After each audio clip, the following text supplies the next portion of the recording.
All right, welcome to the first ever recording of the Pregame Sports Podcast. I'm Kevin Towle. Alongside me, we got Abdul Koroma, a.k.a. Dullo. We got Spencer Pearlman. And of course, joining us via mobile telephone is the mayor himself, Josh Tambor. Guys, thanks for joining us. Yo. Thank you for having us. All right, so just to tell our viewers a little bit about what we're going to do here, we're going to try to do this on a once-a-week basis. We're talking everything sports. I mean, NFL, NBA, MLB, maybe even NHL. I don't know. Nothing really going on there, to be honest with you. But we're going to try to get more and more guests, different guests every week. So feel free to holler at any of us if you want to join on. And, there is a little New York sports bias. I'm not going to lie. I'm not sorry about that. I don't think anybody else here is sorry about that. And given that myself, Abdul, and Josh attended the U, we may have bias towards the Canes when we talk about college sports. And because Spencer attended Vanderbilt, we may... I don't know. They don't really have much to talk about right now. But... Our basketball team's 13. Basketball team's 11-3. All right. 13. We may anchor down and start covering them as well. So I want to jump in and get started here. And actually, before we do this, just want to shout out to Josh Baumoehl, a.k.a. Dudley. He's our executive producer here. He's done a great job at putting this together. So big shout out to him. I want to start with NFL playoffs. Last week, we had what I would say was a lackluster. It wasn't that great. The games weren't that great last week. Minus Detroit, Dallas, which was, I don't even know how to describe that call. I mean, I've never seen anything like that. But I mean, I don't know, guys. Was that an entertaining weekend for you? It wasn't really for me. So I just want to note on the Dallas thing, there were 4 penalties on the play, bar, of course, a flag. There was a holding call that was missed. There was Des Bryant being on the field. That's 15 yards and $5,000. So I thought that was the best game of the weekend. I think this weekend probably presents a lot better challenges. But I think you also sort of got to see what's out there. And I guess just, jumping right in, I'm going to go straight to the game that everybody's going to be interested in. It's going to be the Cowboys and the Packers, and it's going to be the game. And I'm telling you, at 5.5 points, even with the nicked up Aaron Rodgers, it's Green Bay at home. They don't lose.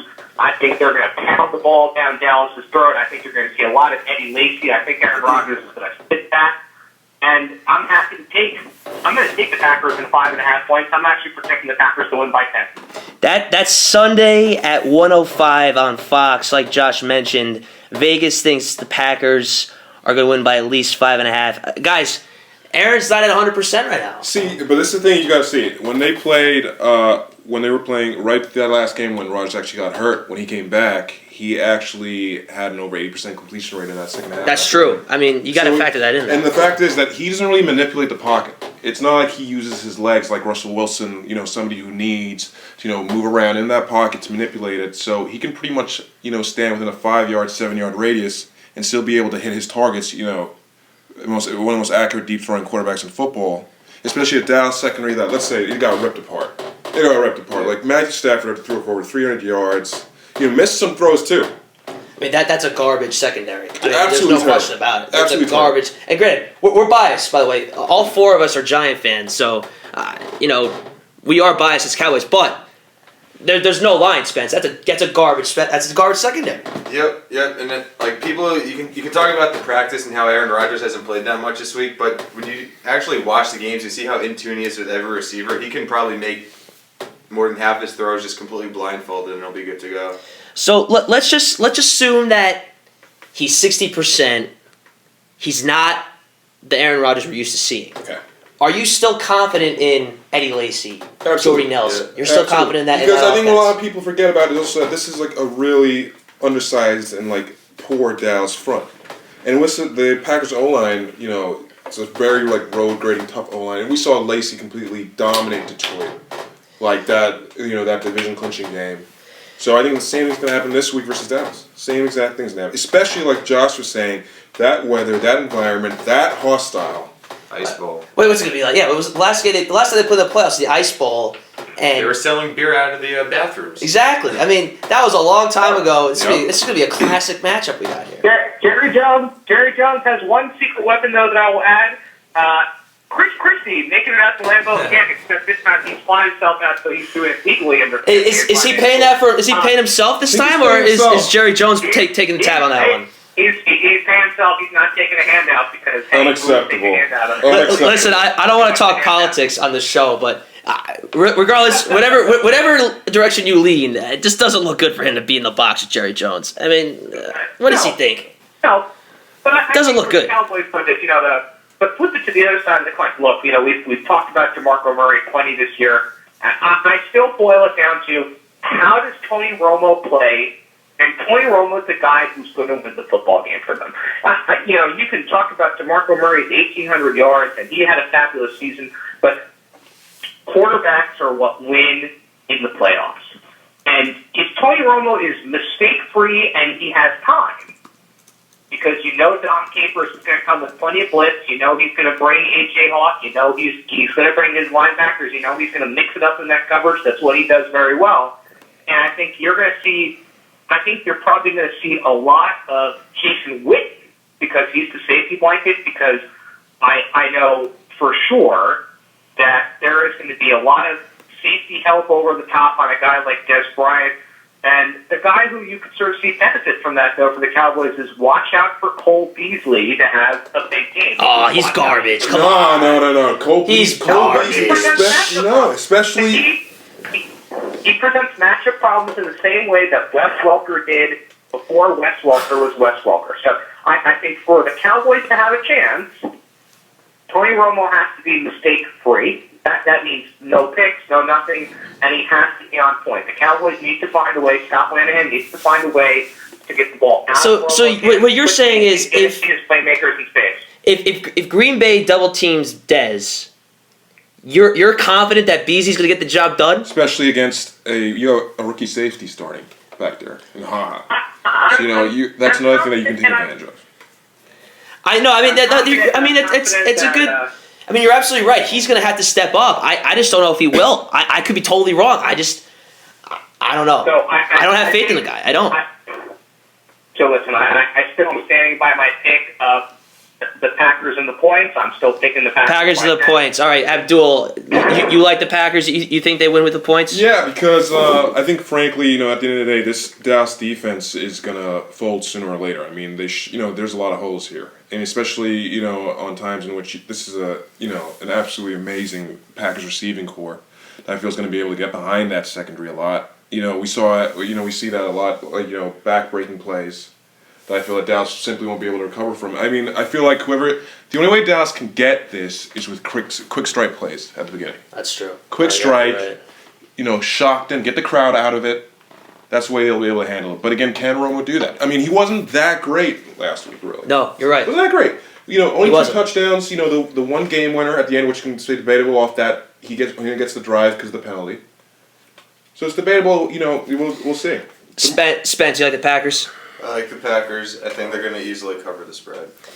I'm going to have to agree with everybody here, and it's not because I'm anti-Cowboy. I really think that winning in Lambeau is tough to do, and they shouldn't even be there. They shouldn't even be there. If that ref doesn't pick up that flag, they are not in Green Bay this weekend. And as a Miami Hurricanes fan, I wish we had that ref against Ohio State in 2002, because that was not a pass interference call either, but I digress. Let's move on to that next game on. We'll switch it back up here. We'll move to the first game on Saturday, which, in my opinion, is the most intriguing game. We got Ravens at Patriots. That's Saturday, 4:35 kick on NBC. Vegas likes the Patriots -7. Guys, if I'm a Patriots fan, I am scared. I'm scared. I mean, Joe Flacco is now 10-4 in the playoffs. We'll talk about Flacco later, but do you think the Ravens? Abdul, you think the Ravens have a chance to win? I gotta disagree with you there. I'm picking the Ravens in this game. Really? That's how confident I am in the Ravens. I'm picking the Ravens to go in and do this again.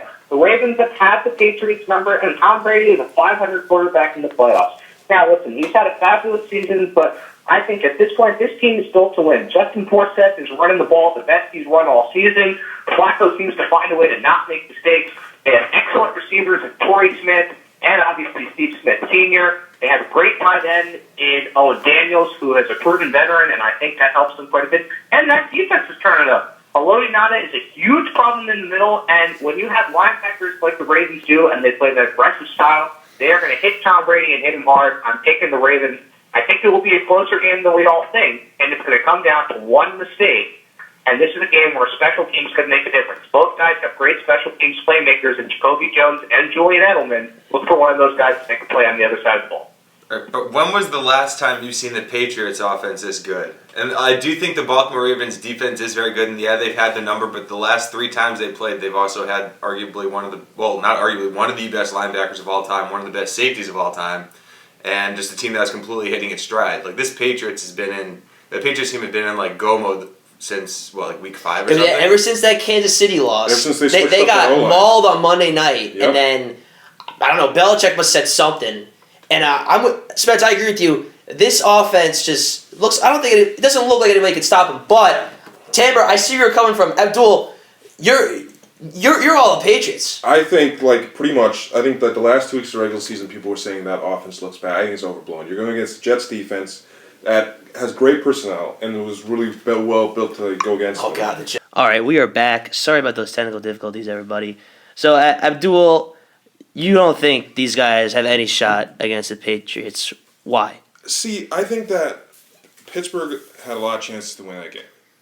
I don't think Pittsburgh is that good a team, especially with losing Le'Veon Bell last week, and 2 of his best attributes are pass catching and blitz pickup. Both heavy mistakes with the interception. Off Tate's hands. Does Bell catch that? I think so. Makes a play. Ben's hit. It's a blitz fail. Gets a concussion, throws a terrible interception, which I still think he's concussed on it. Right. So I don't think that Baltimore are that hot. Especially with a situation in which that Patriots defense is monstrous. It is a monstrous secondary. Yeah, Vince Wilfork out. It's not even the line. It's like you have a basic Legion of Boom 2.0 with Revis and Browner. That's true. Revis. Patrick Chung and Devin McCourty. Jeff Van St. Devin McCourty, who's a top 10 safety. People don't talk about him a lot. That's a great cover safety. He's a hell of a safety. You're right. He's a hell of a player. I don't think Flacco beats that. Do you think the Patriots cover the spread? You think they win by 7? Yeah. Really? Yeah. I would go that far, especially that vicious. It's going to be terrible up there.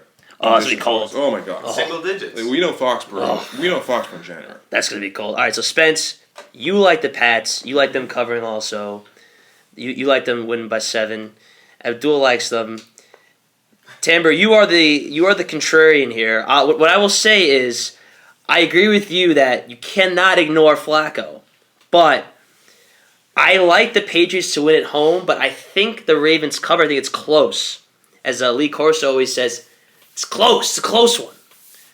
I see where you're coming from. I really do, and I would love more than anything to see Brady lose in Foxborough against the Ravens. It would be great. I don't think it's happening. But if I'm a Patriots fan, needless to say, I am scared. This is not by any means an easy game, in my opinion. The next game that day in the evening, Panthers and Scam Newton go to Seattle to take on the Seahawks in the 12th man. That's Saturday at 8:15 on Fox. Vegas has the Seahawks minus 10.5. That's a lot of points. Abdul is probably the biggest contrarian here. The same way that Tambor likes the Ravens. Abdul has been pushing the Panthers all season. Sleeper pick. Why? Did Cam Newton's dad pay you too, Abdul? Come on. The Panthers are picking up this game, and at 10.5, so listen, 10.5 points, you'd have to be ridiculous. But here's the thing. Marshawn Lynch is going to do what he does. He's going to be on 2 bags of Skittles for this game, not 1. So he's going to have Make it 3 with his backpack, and this guy is going to be pounding it down. This tough Panthers front. Now, the Panthers do have an excellent front, mind you, but the problem is going to be, who are you going to contain? Are you going to contain Russell Wilson, or are you going to contain Don't be surprised if you see a lot of options. Don't be surprised if they roll the pocket to steer him away from that pressure. I love Luke Kuechly. Guys can be one of the best in the league. I mean, Seahawks, no problem. All right, so you, Abdul. I think You I disagree to the extent with the spread. See, I think it's going to be. I think this is going to be a close game because I say to myself that the Panthers played badly last week. They did not play well. They didn't look good. They didn't look good. But That defensive front line looked good. That D looked good, but they didn't look good. Especially, but anybody will look against Ryan Lindley. He's garbage. Yeah. Okay. If we had more time. So what I would say about that guy. So honestly, the way in which I see it is, you have a Panthers team that is very hot. Now that's a hot team. Mm-hmm. Ron Rivera has him playing. Riverboat Ron. Ken Dorsey, University of Miami. He's the quarterback coach. I would take Rivera to AC. Okay, so you have a plead your case. You have a Panthers team that's a vicious defense. And the only thing that the type of defense that the Seahawks have had problems with are, very athletic that can contain, well, as you were saying, contain Wilson. So Kuechly can contain him, spy him. I feel like they're going to do a lot of spy with Thomas Davis on that weak side. And Marshawn Lynch, I think he's going to do what he does. He always does. But I feel if they can get their running game, the Panthers also have a really good running game too. Jonathan Stewart goes over 120 yards. They have Cam, who's going to get his yards too. If Cam can limit the mistakes, not throw, one terrible pick or make one terrible mistake that he seems to always be doing, I feel they can keep this game close. Spence, who do you like this game? It's tough. It's a lot of points. I'm thinking Seattle to repeat, actually. So I'm going them the whole way. I trust Russell Wilson. He doesn't make mistakes. That defense you can't do anything against him. Like, they're locked on everything. Richard Sherman, you know what? I just hope Richard Sherman has another outbreak in front of Aaron Andrews like he did last year. Because that was great. Him against Kelvin Benjamin. Yeah. That's interesting. Benjamin, as good as Seattle is, that secondary, they're not 6'6". No, does that play difference? He's 6'3". 6'5". No, Richard Sherman. Sherman's 6'3". Sherman's 6'5"? Sherman's 6'3". I thought you were Yeah, 6'3", 6'4". 6'4". All right, so you know what? Maybe Richard Sherman can hang with them then. I mean, Benjamin's dropping. Benjamin leads the league in drops. That's true. So I also feel like The he's tailored problem off is not towards the end him of the being year. 6'5". The problem is not him being 6'5". The problem is, listen, the Cardinals' defense was an excellent defense to demonstrate that put a little bit of pressure on him. The guy missed a lot of throws last week. Yeah. Seahawks are a world-class defense, and I'm not disrespecting anything about Bruce Arians. The guy's going to be coach of the year, but if Cam couldn't hit throws when he had a clean pocket last week, I don't think he's going to have any bit of a clean pocket. Mm-hmm. Abdul's point, if this game's going to stay close, they're going to have to control the clock and run the game. Yeah. I agree with Spencer and Josh in the sense that I think the Seahawks will win. I also think the Seahawks will represent the NFC in the Super Bowl, but I will agree with Abdul. I think it'll be close. So I say, call me crazy. I think the Panthers. I'm not a betting man, but if I were a betting man, I'd take the Panthers plus 10.5. I'll probably regret this decision immensely next time we speak, but I think it's closer. But I like the Seahawks to win. And the last game of the weekend for the NFL playoffs. Not getting a lot of attention. Not getting a lot of attention at all. Which is odd because this could be one of the better games, I think, the whole weekend. Colts at Broncos. That's Sunday at 4:40 on CBS. Vegas likes the Broncos by 7. I don't know. There's something going on with Peyton Manning right now. If you were a Peyton Manning fantasy football owner in week 15 where he just had a dud. And everybody had him in their playoffs for fantasy football. He was a huge dud. Granted, I know it was a few weeks ago, but he hasn't been himself lately. He hasn't been very good in the playoffs, as we know. You have what I think is the next, great quarterback in the making in Andrew Luck. I think he's already there. Coming into town. Number 1 passing offense in the league. And you got, a nasty T.Y. Hilton. Nothing. No running. I mean, this could be the toughest game to pick. I'll lead off here because I've always thought the Colts were my sleeper this year. I think the Colts definitely cover. And you know what? I'm going to be bold and contrarian and say they win on the road. I think Andrew Luck is just out of his mind right now.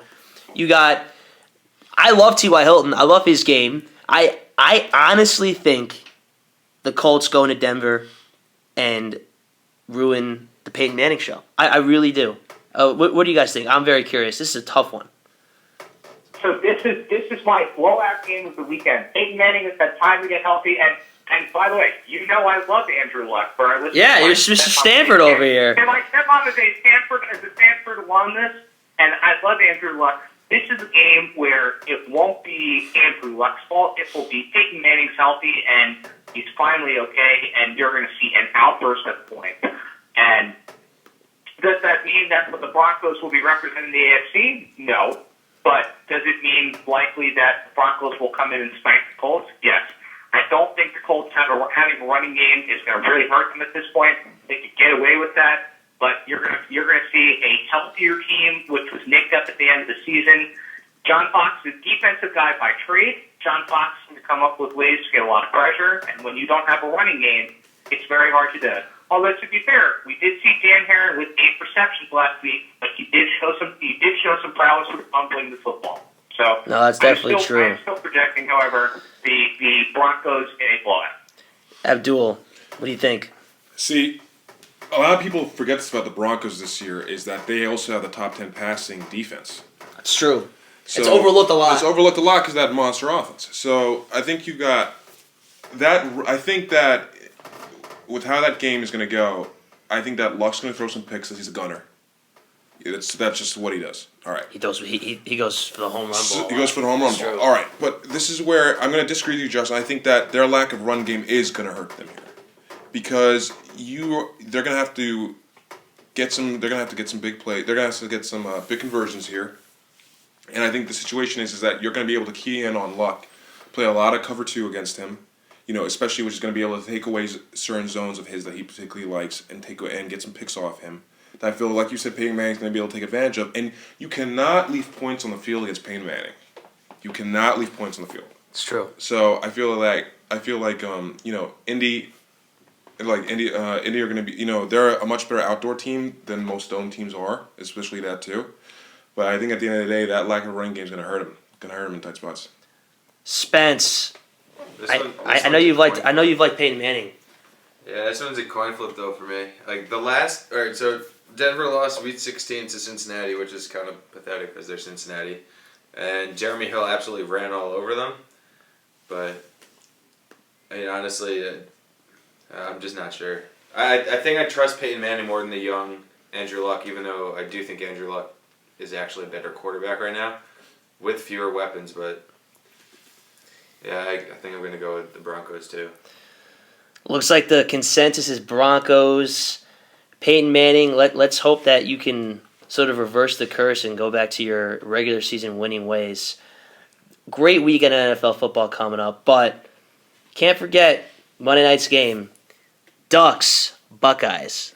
One hell of a game if you ask me. You know, if you had asked me this last week, that both of these teams would be playing each other, I did not expect to see, particularly the Ohio State Buckeyes. But regardless, on Monday night, 8:30 ESPN, they're calling the game. The number 2 Oregon Ducks are technically the road team against the Ohio State Luckeyes, as I like to call them. Vegas likes Oregon -6. Now, before we get into the game here, brief recap of the semifinal games. Now, like I discussed before, a lot of Canes on this podcast. Clearly, we're excited that Florida State's not here. But if you had told me that they were going to get a shellacking like they did, I did not expect that. Oregon's offense just proved to be very impressive. The up-tempo is... The bottom line is Florida State couldn't stop it. I never seen Jameis Winston look that bad before. Florida State quit, though. Florida State quit after halftime. Yeah. And, it's not a matter of who or says what. They exposed the flaw that Florida State had all year. Florida State needed a year to rebuild. They lost 6 or 7 guys to the NFL. Their running game was not what they thought it was going to be. Jameis Winston had a lot more pressure on him. He had off-the-field issues, as well as on-the-field responsibilities to make more plays. Now, people forget that Florida State had an excellent running game last year, which shifted a lot of pressure from Jameis Winston to be able to take time in the pocket, make those throws. And the defense just wasn't there. Cook's fumbles, I think those fumbles, man. People forget that this was an 18-13 game in the second half with Florida State having the ball. People forget that. If Cook doesn't fumble the ball, it's a completely different game. It was all momentum shift there. I mean, and I think it's like you have a situation in which what happens when you have a freshman running back fumble twice? The coach starts to lose faith. All right, so you start to take shots in situations. Even the quarterback does. Winston threw into some windows there that was straight triple coverage. He did not play at his best, that's for sure. No, but I think that was more a situation in which he felt he started to lose faith in his, in the running game behind him. And that was without Oregon's best defensive player. I forgot his name, but he was not starting from my knowledge. He was not playing, which is interesting. To shift over, Spence, you're a Vandy guy, SEC. Yep. I don't think you saw the mighty SEC Alabama Crimson Tide losing a Big Ten school. And did Ohio State prove that the Big Ten could hang with the big bad boys of the SEC there? I still think the SEC is from top. Well, maybe not top to bottom because Vanderbilt's pretty bad, but from top to like midway down, I think the SEC is still the best conference in football. I don't think it's close. I'm biased, but I mean, bottom line is it was a hell of a game. The Urban Meyer coached his tail off. I mean, say what you want about him, he's a heck of a coach, and he proved it. So to your point, Urban Meyer proved that he was a great coach. Ohio State didn't prove anything. And if you look at the parity in the Big Ten, look, the Big Ten is the same league that hasn't figured out the art of the forward pass. Urban Meyer has brought a little bit of the flavor to the SEC and the Big Ten. If you notice this Ohio State team, barring Cardale Jones, who looks like he could be the Pillsbury Pro Boy, and by the way, he's played very well. This team is fast, this team is lean, this team stretches the field, this team spreads you out, and they are physical. That is something that a Big Ten team has never been able to say about itself. No, that's And true. I think getting into the game, that's going to make this game a lot closer than people are thinking. I think people are saying Marcus Mariota is the greatest quarterback in college ever. He's going to win this tempo. And to that point, I don't think it's going to be that. I actually think the biggest X factor in this game is the running game. It's freshman sensation Royce Freeman and it's Ezekiel Elliott. And Ezekiel Elliott, 200-plus yards last week against that big Nick Saban-vaunted physical trenches defense. He made him look bad. He ran all over him. Last 9 games, he's averaging 140 yards or something like that, 130. So that was a good segue, Josh. That's a big topic of this game is Mariota versus Jones. Now, Abdul, I've never. Listen, I'm with you. I don't think Mariota is the next NFL franchise guy. ESPN makes him out to be the next. Best thing since sliced bread, for God's sake. Mariota versus Jones, big point of this game. You don't like Mariota, why? All right, I'm going to come up with a little phrase here called Madden love. Uh-oh. What used to beat the hell out of everybody in old Maddens? 90-plus speed QB, right? Right. Or 255-pound running back. Or me just playing. But you just play. Okay, too. all right. I don't think there's a single trait of Mariota's from an NFL pocket passing perspective that's elite. You have above average arm strength, okay, fine. Accuracy, the conference style game versus Arizona, it's touch and go. Okay, it's raining, fine, I'll give it. Actually, he's very touch and go there. He's a straight line explosive athlete, okay? But it's not like Wilson, which is side to side, a lot of pocket field that I've seen. That Oregon offense spreads you out, but not in a way of a spread system as such. It creates spacing through a lot of decoy, slip screens that create space, or streaks down the left side, down the sides that create spacing in the middle for easy throws that turn 7-yard gains into 18-yard gains that explode his stats into like 300 yards passing. When really, if he has 80% completion rating or 77% completion rating, it's really 15 of those throws are 5-yard throws. No, I mean, right. but does that? All right, so Spence. Abdul, how many times do we watch our own local sports team, the New York Football Giants, who claim to? Well, we haven't been able to complete screens until this year. So. I'll not disagree with that. Listen, I think it's a different point on whether he's going to be an NFL quarterback or not. I think the discussion that's being thrown. Does that hurt him? Does your point hurt him in this game on Monday? No, I don't think so, because I think that the main way you stop Oregon is through depth of D-line. And I think that that's the one thing that Bama probably matched up better with Oregon with than Ohio State did, is that Right. Bama constantly rotate that line. Right. Or Ohio State outside of Joey Bosa don't really have that much D-line depth. They have a. I'd say their defense is actually They're better quick. than Oregon's They're because quick. you have Grant in the middle at linebacker. You have Eli Apple, who's quietly had a great redshirt freshman year at corner. He's a very physical. He's a redshirt freshman. 6'1", 200-pound, I didn't very know physical that. corner. Wow. All right, but at the end of the day, NFL, I guess NFL. Michigan State lasted. They held with Oregon until about 7 Right. minutes left, completely collapsed. Why? Just couldn't handle speed anymore. The depth just couldn't be there anymore. I think that's where this game changes. Spence, do you think Mariota leads the Ducks to a national title? Yep, I think he leads the Ducks to national championship, and I think he is maybe not as good as the stats show because he's 37 touchdowns, 2 picks. Nobody is as good as that. I do think he can make every throw. You go through the stats. He has 3 areas below 60% completion. One of them was only 5 passes attempted. The other one he was 14 to 24, which isn't terrible. Then the other one was 21 to 51, which is just that's no excuses. But you look at everything else: 90%, 93%, 75%, 80%. Everything he can make every throw. I do think that offense just moves too fast to play every 19 seconds. What defense can keep up with that? See, I think when we're talking about even with regards to Mariota's, I think the one thing he has also is their execution is down pat. Right. And that's probably Offense. that's the most important thing about that offense. That reminds me of the Green Bay offense. No, I mean Panthers it's with like Rodgers. it's even to an extent, and that's where I feel Ohio State. Even you could even say it's like what he was saying. They really didn't prove much last week. You had a lot of questionable play calling by Lane. A lot, especially Right. on that last drive. Kiffin was not his usual Kiffin was self. not his usual self. And so, I feel at the end of the day that the Ducks this will break apart in the second half. It will stay close in the first half. Second half, this will break. So the Cardell Jones show will end in Dallas. Yeah. Now, So I think actually I'm a toss-up on this game. And the reason I say I'm a toss-up on this game is because this game is way more important to the history of the Oregon football program. that's true. Pressure's on them. To Ohio State.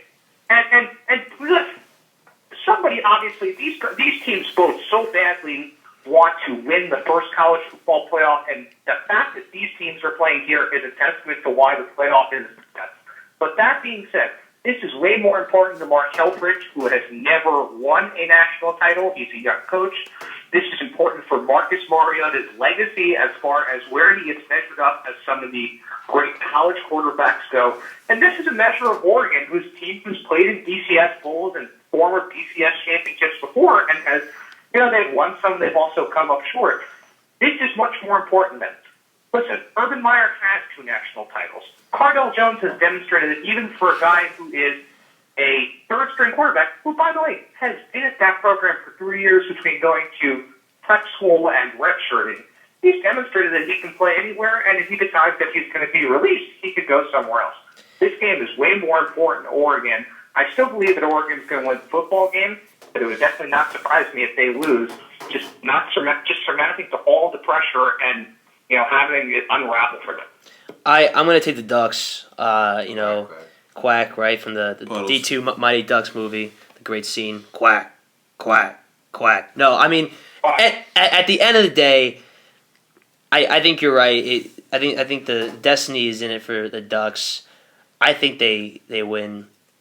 But one thing I must say is, looking forward, Urban Meyer is in a pretty good. He has a pretty good problem on his hands. Is who the hell is going to be his starting quarterback next year? He's got 3 legitimate Big Ten national title caliber starters. The rumor is Braxton Miller to Duke, which scares the living hell out of me, being a Canes fan. Having him in the ACC scares me. But looks like the consensus amongst the panel here is Ducks will win the national title on Monday night. All right, to move on, we talked football. We're going to shift here a little bit. We're going to talk NBA basketball here. Everybody in this panel is a New York Knicks fan, unfortunately. I don't even know what to say. I mean, at this point... You can only go up from Exactly. I mean, at this point, you have to... It's frustrating, but you can't be mad at Phil Jackson. You can't be mad at Derek Fisher. it's just the way it is. Yep. Spence, a lot has happened to the Knicks this week. What are your thoughts on the impact of the J.R. Smith, Iman Shumpert trade? All right. So from the very beginning of Phil Jackson's era, you knew he wanted the culture change. This is a guy who preaches Zen, teammates, passing the ball, all this stuff. He wants everybody on the same page. Look through the Knicks roster on day one. Who's the only guy who doesn't fit in? J.R. Smith. I mean, obviously Andre Bargnani and but J.R. Smith had to be the number one guy to go. So what did they do? You trade him for a guy who could have been traded last year, or you package him with a guy who could have been traded last year for a potential first-round pick. That just shows how little value he has because you get back three guys who, Lance Thomas, Lou Amundsen, then Alex Kirk, three guys who've done nothing in the NBA. But saves you, $8 million in cap next year, or $6 million in cap, so you could spend that money on a Danny Green, you can spend a little extra. I think this is the best move the Knicks have made in trades since the Carmelo Anthony deal, easily. I mean, I can at least, from my own experience, when the news broke, it was Monday night, I was ecstatic. I mean, we have been waiting for this for a long time. I mean, they're better off without him, and it's been painful. I mean, last night, Abdul and myself, we were at the game, and for some reason they were within 2 points. There's 30-28 before the 17-5 run. And then 37 points. James Harden, who, in my opinion, we're going to talk about mid-season MVPs. He's not my mid-season MVP, but he's one guy that impresses me. As with the Houston Rockets, we'll talk about that in a second. But, I mean, the future's bright, right? I mean, it can't get much worse here. Josh, you've been a Knicks fan your whole life. We got a potential number one pick. You're Phil Jackson. Who are you taking? If the Knicks go number one, I think there's no doubt that you have to take a guy like Jabari Parker. You mean Julio Okafor? Somebody else, but Jabari Parker. Or not Jabari Parker. Julio Okafor. Excuse me. I'm thinking of your stats. I'm thinking of last year. Hey, you know what? It's the Duke confusion. It's totally fine. So you like Okafor number one? I hope that's the case. For God's sake, I hope that's the case. Listen, I love guys like Willie Cauley-Stein. I love a guy like Montrezl Harrell. They're just not as good as Julio Okafor. So with the Knicks have this much bigger problem of who wants to come play for the Knicks. The Knicks have no. I know we're talking about pieces to build around, but if Carmelo Anthony, who my bet is he's likely going to get shut down. And then what? You have a whole bunch of space to build around, and you have an offense that's set in place where you sort of have to conform to it. So Derek Fisher is a little handcuffed, actually, to be honest with you, and he's got to find guys who can fit in that system. And yes, I understand if you're going to bring in a great player, those are guys who are going to fit in that system. And I know there's talk of maybe the Knicks will go and actively pursue Marc Gasol, but for the Knicks, and I'm not talking Marc Gasol, if Marc Gasol is the best option that you're going to look at, you have a ton of problems. I completely disagree. This is why I've always voted that basketball should have the Isaiah rules, which are sets of rules named after our friend Isaiah Thomas that banned teams from tanking franchises for years. So on our next show, I will detail the Isaiah rules for our listeners so that they can review. Going back to what you said, though, about Marc Gasol, he's the best overall center. You want a guy who's going to bump he bumps everyone coming across the paint. He'll guard the post. He backs off. He guards the pick and roll. He knows what he's supposed to do. Yells out defensive assignments. Best passer from the low post, high post. Got a nice mid-range jump shot, which isn't jump on. So a nice set shot will go. He's got a hand for the post either game. He's unbelievable. Absolute max guy. I think at the end of the day. Who else besides Gasol? Well, I mean, if you want to look at it, it's who's the free agents that are pre-unsettled. You're gonna have Big Al. Well, it all depends on who the draft's first. Sure. If we get Okafor, then they're not even gonna go after Marc. Right, and you go after an athletic four who can guard the perimeter. But I think that's the thing. If we get that one pick, then it's the difference between the only other person I see can challenge Okafor for that one pick is Towns. Yep. All right. Because of his upside.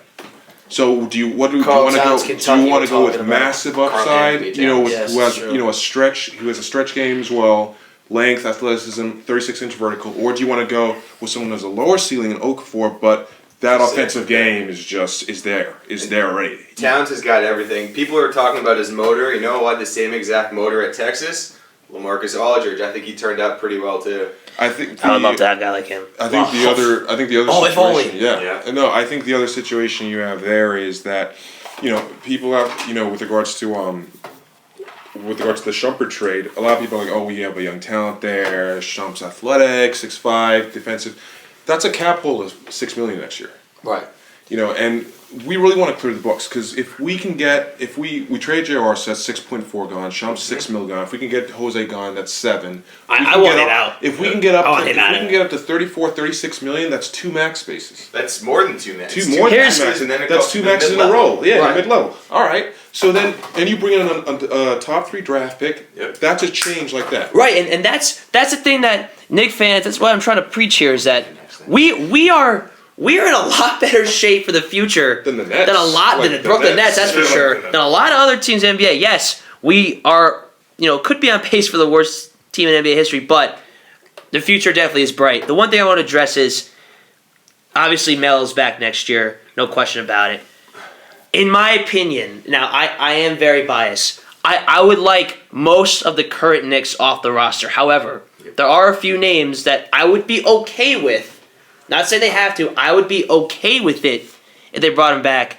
I'll start with my bias. Shane Larkin. I think he, going forward, could be a very solid backup point guard, whoever they get in the future. Or maybe even starting point guard. He proved that he can handle that starting point guard role in the beginning. I know that's the long-term solution, but he can play there. Langston Galloway. He just got called up in the D League last year. Tambor, I know you love him. Abdul, he showed some heart last night. I would be okay with him being the last guy off the bench. I really would. Last guy off the bench. Yeah. The guy plays defense. He hits the outside. You know what? Keep Galloway and keep Cole Aldridge as your backup center. Whoa, you mean Hakeem the Dream. Oh. He's Hakeem Olajuwon. He's got the left hand and the right hand. All right, let's not get too far ahead of ourselves. Langston Galloway at St. Joe's was an excellent basketball player. The guy knew how to shoot. The guy knew how to drive to the basket. I watched him in the tournament, and the guy could play. I think at this point, the Knicks are desperate for anything that they can work with. And look, Langston Galloway presents a great opportunity because he's a guy, in some respects, look, he spaces the floor because he can shoot, and he's looking for a place to play. Guy plays the Knicks might as well be the lowest ranking AAU team in New York. At this point, I'll take the Westchester Knicks D-League team over the New York Knicks in any game. One thing I want Knicks fans to schedule, to circle on their schedules. January 21st is the battle of the 2 worst teams in the NBA. The Philadelphia 76ers, the New York Knicks. TV. Every Knicks fan should watch that game, and we will see who truly is the worst team in the NBA. Want to move on here quick to sort of cap up our NBA discussion. Obviously, there are more teams than just the Knicks. We had to talk about them. I'm sorry, audience. We have to. Can you blame us?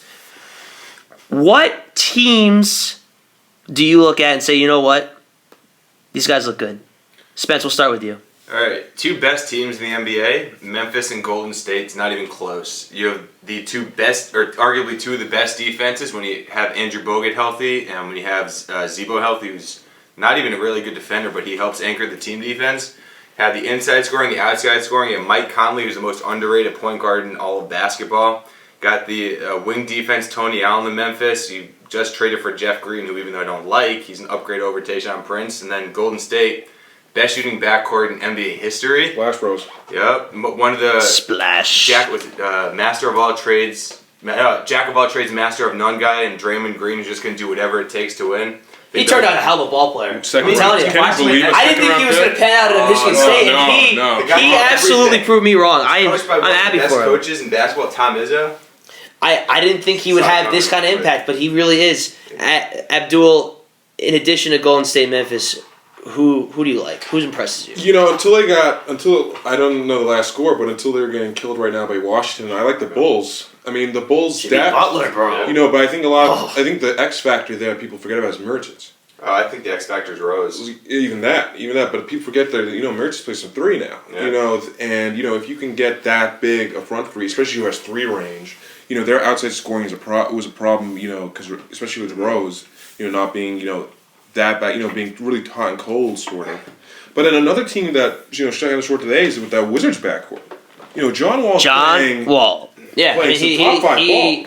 John Wall. Yeah. I happen to love John Wall. Tambor, what team do you watch and you're just like, wow, these guys can win it all? So my team, which is not really flying under the radar, but they are not in that elite, I have to tell you, I love the Pelicans this year, and I'm calling it now. The Pelicans will be the last team into the West. I don't see that they win. AD. But I think He loves AD. The thing that's exciting about the Pelicans is, Vanderbilt beat his team. listen, Anthony Davis, we obviously know that he does. The guy who has made a huge difference for them, Tariq Evans, has finally found a place where he can play basketball. He's finally making better shot decisions. He's actually scoring the basketball well. He's getting assists. He's moving the ball up. We all knew Tariq Evans could play. I think it was about getting him out of Sacramento and in the place where he's going to play. The big thing for the Pelicans down the stretch will be, can they win games in which they did not score 100 points? They are a sub-500 team. They did not score 100 points. They are back even right now in their point differential. Pelicans are going to need to learn to... So, Tambor, you like the Pelicans to get that last spot in there. Now, immediately Spencer disagrees. Why? All right, so I love Tyreke Evans. Like you say, he's finally found a place. He's a ball-dominant guard. If you have Drew Holiday's good spot-up shooter, Austin Rivers, who for some reason got a quick-ass first step, slows down after he gets by his defender. It's very bizarre. He's finally come along. Still have no small forward. Don't like that. Even though they have two of the best, supposedly defensive guys, 4 and 5, and Anthony Davis and Omer Ashik, they're still giving up one of the league highs in points in the paint and a league high in field goal percentage in the paint, which obviously is not a good thing. But giving them the 8th seed, look who's on the outside looking in right now. Or I guess our 8th seed, you have Phoenix, right? Young guy, the best guard rotation in the NBA. Amazing coach. Great coach. And then the sharpshooter. And then you have Oklahoma City on the outside looking in. You really think Phoenix is going to fall and Oklahoma City's not going to make it over New Orleans? Yes, and I'll tell you why. Because Oklahoma City got themselves in too deep of a hole to recover. The West is too good, and they have the unfortunate bit of having Russell Westbrook and Kevin Durant out simultaneously. And look, I foresee those guys getting banged up again. I think Oklahoma City got themselves too far in a hole. The Pelicans are sort of playing right at a barometer enough where they can sneak in. But Oklahoma City's, they're 17 and 19. New Orleans is 17 and 18. How are they in that much of a bigger hole than New Orleans? Especially considering they had most of their losses with Westbrook on the bench, Durant on the bench. I think they have 3 losses with both of them together, like 9 and 3 maybe. I still think that the Pelicans will finally make the push, and I think that they're a team. Listen, they're a young team. They're a team that's gonna. The way that they're gonna beat people is because they're more athletic than them, and they're gonna put up more points. And yes, I understand the Thunder are by all means a more veteran team, although still being young per se, and they have some playoff experience, and that will definitely benefit them come the time to push. I think the Pelicans have what it takes to eke it out and get in. It will be tight because the Suns are also playing great basketball, but I project the Pelicans to pick up enough steam and get enough stretch to make New Orleans happy that they call them the Pelicans, because that thing just looks like a bird in distress.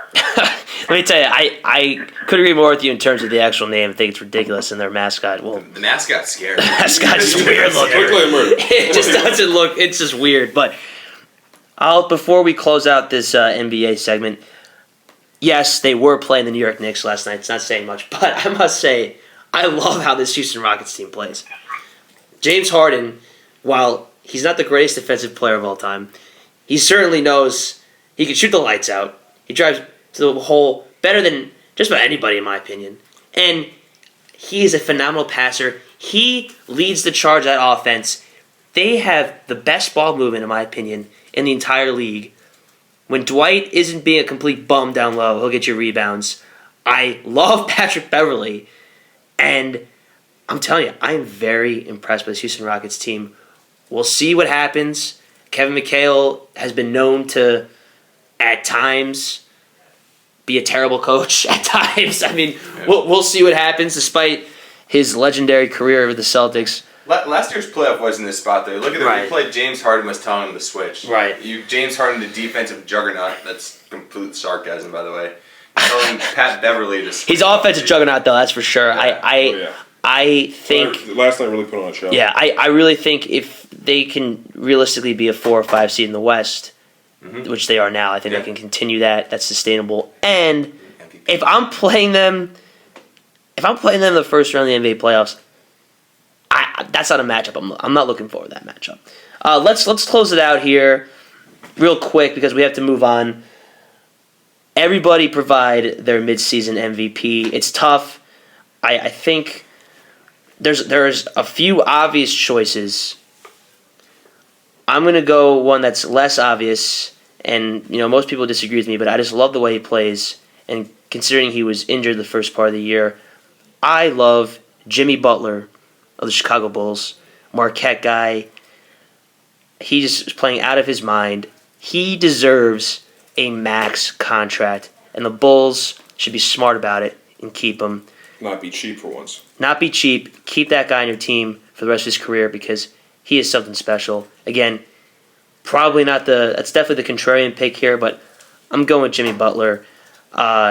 Spence, I think I know who you're going to take, but just tell me who you like midseason MVP. As Drake said, I've been Steph Curry with the shot, been cooking with the sauce, Chef Curry with the pot boy. Chef Curry, huh? Steph Curry is the MVP. I think he's the obvious pick. Yep. You agree, Abdul? I mean, best. I mean, yeah. I mean, you're probably he is. Best He's player on best best player, team. best guard I mean, in the league right now. the only one, the unobvious pick, maybe you could say Russell Westbrook, considering there's been massive upgrades in his game in sort of efficiency, better shot taking, less turnover, less out of control. Still stupid shots. Still stupid shots sometimes, but he takes close to the basket, not those ridiculous 18-range threes that are contested. Under the radar MVP though would be Marc Gasol. I don't think you give it to him because you look at the last guys who won it, they give you the flash, which is why I think Curry's going to get it. He's got the flash and the stats. But in terms of importance to the team, you take Gasol off that team, they're a lottery team. No, that's definitely true. Tambor, you like the Pelicans to be an 8 seed. Is AD your midseason MVP? No, it's going to be it's going to the point guard of the Wizards, John Wall. I love John Wall. I know we all love John Wall. I'm very happy that finally in his 5th season he looks to be fully healthy. He is showing what he can do, and he is really running that team. He's getting them out. He's getting them out in fast breaks. He's getting them out in transitions. He's making good decisions. And by the way, the thing that we haven't talked about because nobody in the NBA does, John Wall plays defense. That's true. Steals or among the leaders in steals. I love John Wall. John Wall is the reason why the Wizards, don't be surprised, the Wizards will be in contention for the Eastern Conference in the Eastern Conference Final. I agree. I think John Wall, I love that dance, by the way. I think he's been shooting the ball from downtown much better than he has in the past. Definitely a force to be reckoned with, and I agree with you. I think the Wizards can definitely compete in the Eastern Conference. We're not going to talk too much about this because we're running out of time, but to stick on the theme of hoops, we're going to talk some college hoops. So we couldn't talk basketball and not mention college hoops. We're going to talk this real briefly. I'll start it off. I'm biased. Miami Canes, they play BC on Saturday.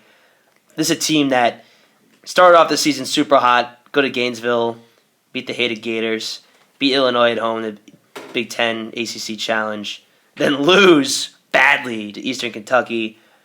They then lose to the Providence Friars at home and lost a heartbreak to UVA. It comes down to free throws and rebounding, unfortunately, and they couldn't get that done. But I think they bounced back against Boston College. Olivier Hanlon is one guy you want to look out for BC. He's a great guard. Second-round pick. Exactly, I think he's a second-round pick. Anybody who's a college hoops fan hasn't watched this guy, Olivier Hanlon, play, do yourself a favor and watch him. He's very good. Spence, your Vanderbilt Commodores, 11-3. They go on the road at Arkansas. They're 23rd in the nation. It's going to be a tough game. It's going to be a tough game, and the way I see it, it's a win-win for this team. We're a young team. Most of our team's freshmen. Well, our good players are freshmen and sophomore. We have other guys like Shelby Moats. Shout out Shelby Moats. I was in class with him. Great guy. Great guy. He's a senior though, but like the young guys, Wade Baldwin IV, freshman, filling up the stat sheet, averaging 9, 5, and 5 with 1.5 turnovers a game.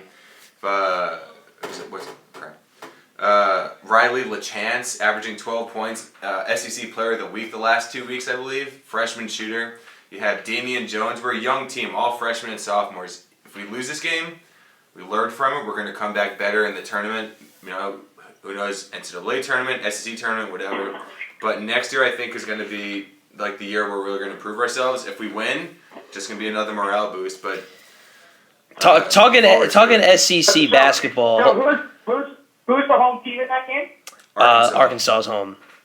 They're 23rd in the nation. They look good. Arkansas will win by double digits. As we all know, Arkansas statistically the highest differential in winning percentage between home and away in conference play.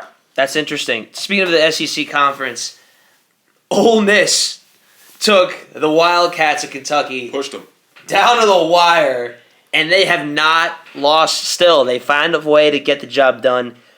Now, Abdul, we were talking about this. Call me crazy, but Kentucky benefits from losing at least one game. They probably, in my opinion, they're not going to lose. I think they're that good. I think they will lose. They benefit from losing a game, especially in the NCAA tournament. It helps them. They will lose once, if not twice, and I will tell you why. Because Calipari knows, with a team like this, being that he's got a mixture of young guys and now veteran guys, which is surprising that Calipari has kept any guys on his team, because they usually all just do the one and done. He knows that the pressure will get to them. Cal is about one thing. He's about winning, and he knows. Right, and that's why I'm saying they will benefit from a loss. But I don't think they're not going to play to lose. I mean, I think you're absolutely right. I think Cal knows it too. I think Cal knows better than anybody. They need to lose a game. if this team loses, what will happen is, here's what will happen. Inevitably, Cal has his great platoon system, which I know has been undermined in part by Quaker speeding out. What will happen is, and where someone will expose the difficulties of Kentucky, is that if you get a guy who's long enough or athletic enough where you have guards who can drive to the paint, as long as you get those bigs in trouble for Kentucky, and you keep Kentucky off the boards, which Ole Miss, by the way, was able to do, watch most of that game. If you get guys like Dakari and Willie Cauley-Stein in trouble, you will make it happen. But it's hard to do that because think about it. All right, Willie Cauley-Stein, maybe foul trouble. We bring in Dakari Johnson, who, in my opinion, has a chance to be a very solid pro. Big guy, soft hands around the rim. Get like Willie Cauley-Stein. All right, you go small. You bring in Trey Lyles, who's arguably the most overall talented out of any of them. Abdul? I mean, I think honestly, sheer depth overwhelms sometimes. Second units versus that Kentucky second unit, which arguably is like their second unit is like a top 25 team. Yeah, Tyler Eulis running the points. Those I would love to see a Kentucky practice. Yep. Those guys go duke it out every day. But I do think though that the idea of them losing a game would be helpful only under one circumstances, because let's say they come across a Cinderella team in the tournament that's hot and comes out of nowhere and puts them under pressure. And they've never been in that situation. It is something for saying for an under pressure situation when you're a hardcore favorite. So. I actually want to say that if Kentucky does end up losing, it's going to be because of either A, Calipari's platoon system, which I don't think is going to work because you need guys to get into a rhythm. They can't get into a rhythm if they play 5-minute intervals. Also because Tyler Eulis is a better point guard than either Harrison guy. They might be better players overall, but if you want a guy running a team, I'd give it to Eulis. He presses you 94 feet, passes the rock very nicely. I just don't really trust the Harrisons all that much. Harrison twins definitely performed brilliantly in the NCAA tournament last year, but I happen to agree with you, Spence. I think that's the case. As we know with the tournament last bit, it is a crapshoot. It's a complete crapshoot. You took a team like UConn, who happened to get hot at the right time, and then you stormed through. Ollie, great. Kevin Ollie's a phenomenal coach. And Kevin Ollie's phenomenal. I think the big thing that we will all agree to is great guard play will go far in the tournament. That is what took UConn to the top. They obviously have Shabazz Napier, who played like a man among boys.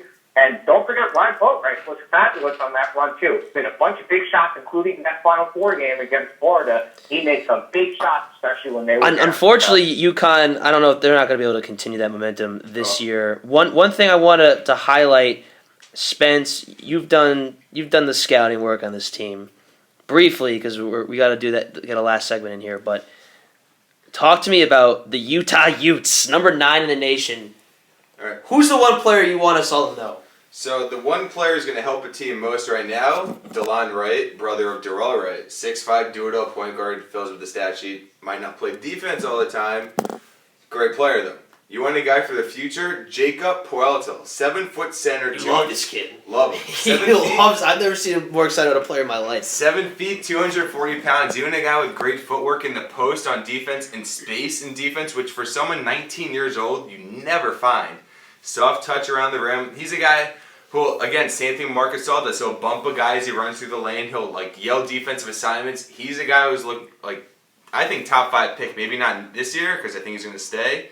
Next year after, they produce Andrew Bogut, who's one of the better, well-rounded offensive and defensive players in the NBA. Wouldn't surprise me one bit if he turned out to be Bogut 2.0. Let's see if Utah can get back those 1990s teams. Andrew Bogut 2.0, which just means that he sits on the bench and makes a lot of money and only plays about. Whoa! Pre-injury.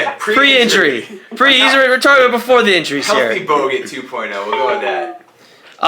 We're getting low here, Tambor. I don't want you to sink out here. So real quick, interesting games this weekend. Louisville at UNC. ACC proving to be heavy, not just on the top, but as we saw with Wake Forest Duke, even the little guy can play with the big dogs. UVA at Notre Dame. That's my most intriguing game, if you ask me. And then back in the Big 12, we got the Iowa State Cyclones at the West Virginia Mountaineers. Those are my best games of the weekend. And to conclude the show, we're going to take a page out of PTI's book. For those of you that watch PTI, you'll know what we're talking about. All right, like I had mentioned before, we're going to try to replicate what they do on Pardon the Interruption, one of the better shows in ESPN's history. And we're going to speak from the mind of the athlete. So each of us will pick a respective athlete, coach, sports personality, and we will speak our thoughts, but we will do it through their view. So I'll start it off.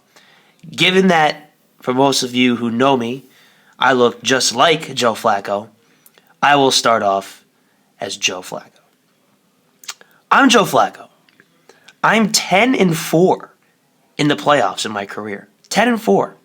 Meanwhile, I'm probably one of the most inconsistent quarterbacks in the regular season.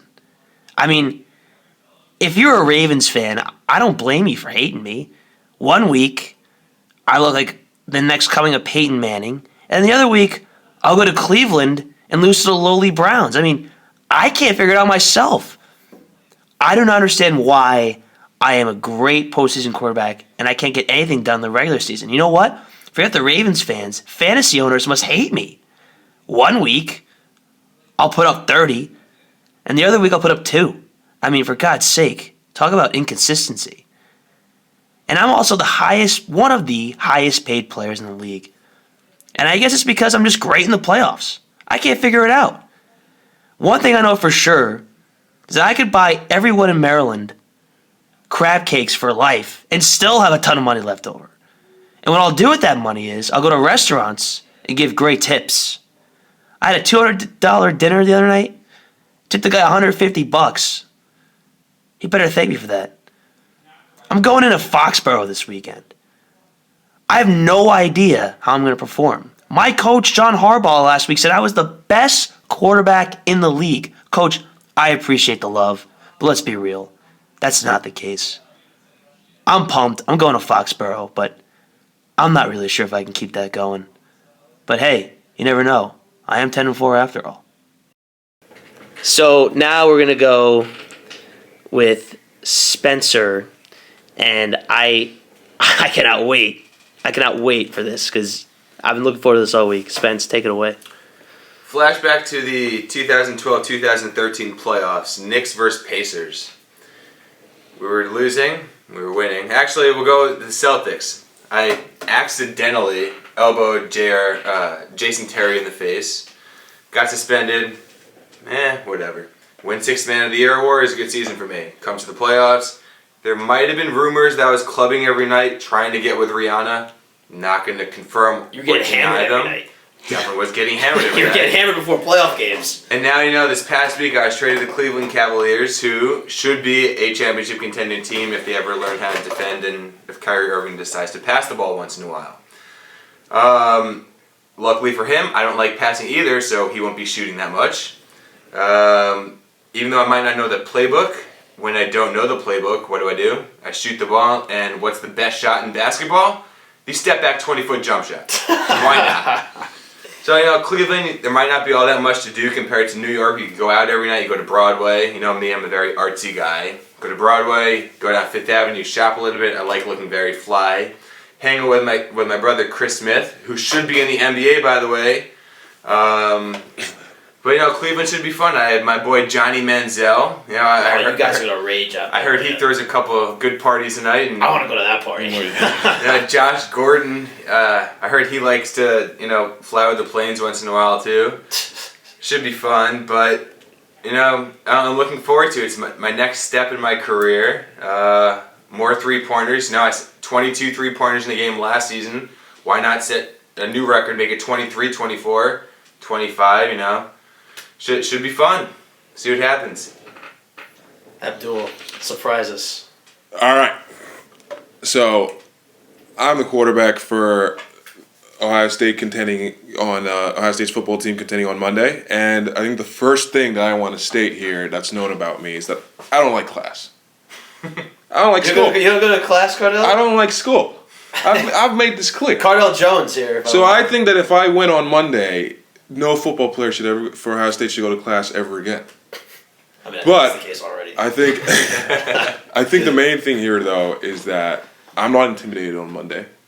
That I stepped in the past 2 games and 59-0 versus Wisconsin, and I beat Alabama.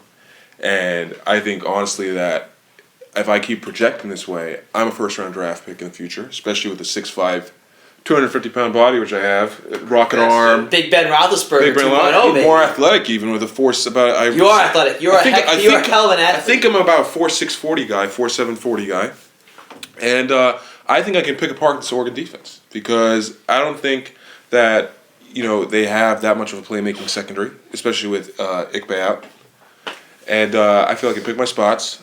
Get some stats, and see where it goes from there. All right, Cardell, good luck.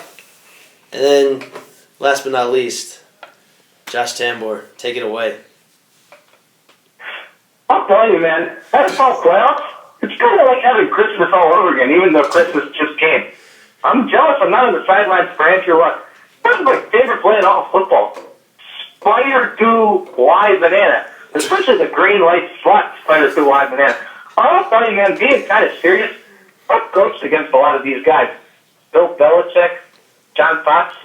They don't kind of scowl like I do. That's because I got an insight to the game, man. Now, I know they both have championship rings, but I'm probably going to head down to Jackson Bed me a Spider 2 next 360 banana split. Everything on top of it. Hey, Coach Gruden, are you going to stick in the booth on Monday night, or are you going to try to go back to the sidelines?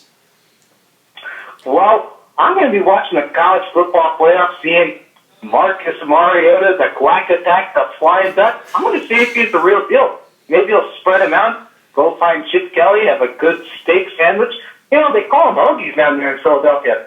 I love cheesesteaks, man. Great call. I'm looking forward to football all weekend. All I'm going to do is sit back, have myself a good Spider 2 Hawaii banana split, and I'm going to love it. I love this country, man. You know what? I think your impersonation of John Gruden is better. It's better than, what's his name, the comedian? Yeah. Frank Caliendo. It's better. That's better than Caliendo. Thank you for that, Coach. We appreciate it.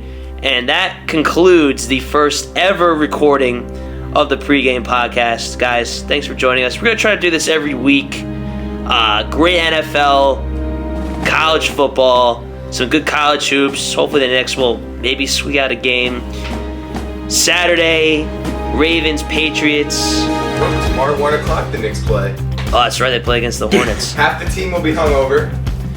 Who knows about the Knicks, but regardless, one thing I can tell you is we're in for a heck of a sports weekend. I would just like to note, as an omission from our local sports team, the Rangers did in fact win 4-3 last night over the defending champion LA Kings. They do, and we'll have to get a show dedicated to hockey. I'll get Casey Epstein on that if he's listening. I'll get Epstein on for that one. But, ladies and gentlemen, thank you for taking the time to watch us. I'm sorry, listen to us rather. And we'll be posting to YouTube once a week. And next week we'll be previewing the AFC and NFC title games. And that should be good for a good one. So, thanks a lot and enjoy the sports weekend.